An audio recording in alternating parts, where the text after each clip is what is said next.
New York Governor Andrew Cuomo on Friday released a statement in support of Representative Nancy Pelosi's bid for the House Speaker's gavel, calling her the only choice to lead Democrats.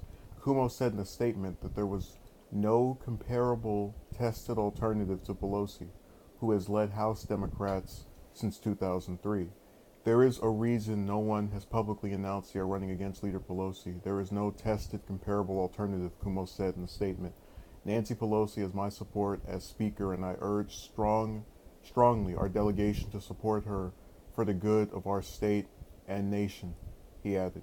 His statement comes after members of the House Democratic Caucus have been questioned by reporters in recent weeks over their potential support for Pelosi in the upcoming Democratic leadership elections.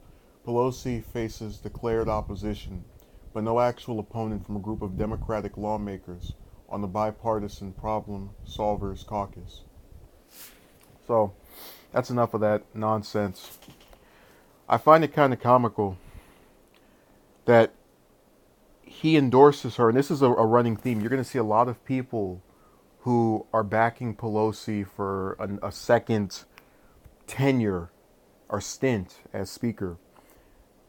But in every endorsement, it seems, there's no actual discussion of what she's done. Sure, they'll bring up Obamacare every now and again, but as far as having multiple laws that she's been responsible for, non-existent. They give you these platitudes about no one's been as comparable in their as an alternative. What does that even mean? What is that? On what basis?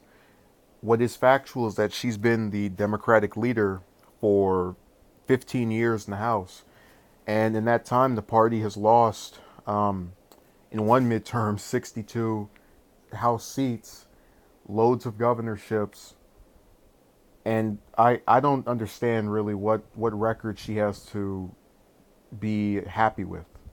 Um, so that's that. But also, a lot of times when people who are not members of Congress complain about members of Congress, they have people in Congress who will say, "Oh, you don't know what it's like.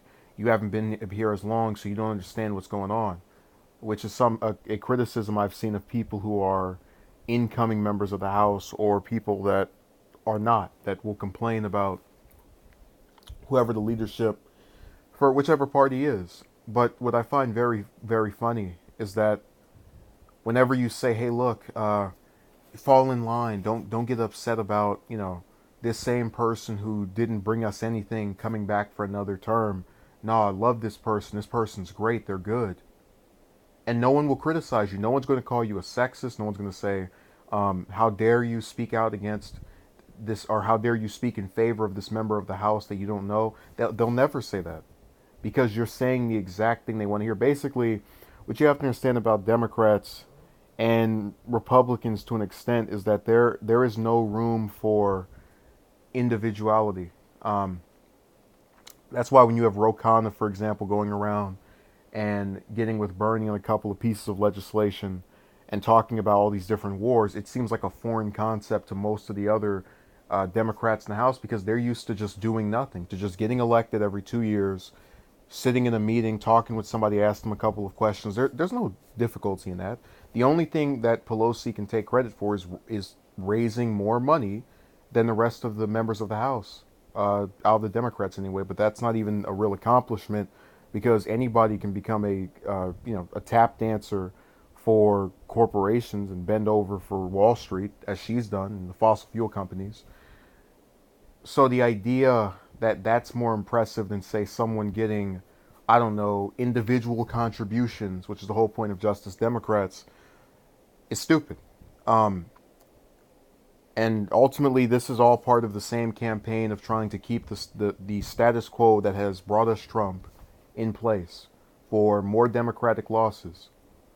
And the people who are endorsing her know they have nothing to lose because they've already, Cuomo's been governor for two terms now. Has still not done anything of any actual value over there. But they keep electing him, so he figures, hey, let's keep the same thing in Washington.